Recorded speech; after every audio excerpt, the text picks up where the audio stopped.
అదే రోజు అదే ముహూర్తం అంటే అవి అలాగే జరుగుతాయి. ఏమిటా పిచ్చి, ఏమిటా వెర్రి? ముక్కోటి ఏకాశి నాడు పెడతారా? మర్నాడు వెళ్ళండమ్మా, 3 రోజులు అయ్యాక వెళ్ళండమ్మా. విష్ణుమూర్తి ఏమైనా కోప్పడతాడా? ఉత్తర ద్వారం నుంచే వెళ్ళాలి, తలుపులు బద్దలైపోవాలి.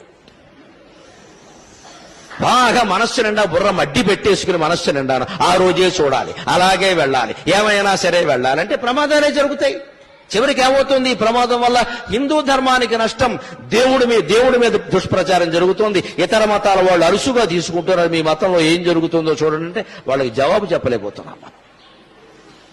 అంచేత పుణ్యక్షేత్రాలు, తీర్థాలు, పుణ్యతిథులు ఇవేవి ముఖ్యం కాదండి. శరీరాన్ని మించిన క్షేత్రం లేదు, మనస్సును మించిన తీర్థం లేదు. సత్ప్రవర్తన కలిగి ఉంటే నువ్వే ఒక పుణ్యక్షేత్రం, నీకు నువ్వే ఒక పుణ్యతీర్థం. అటువంటి మానవత్వాన్ని నింపడానికి, సాటి మనుషుల పట్ల సానుభూతితో ప్రవర్తించడానికి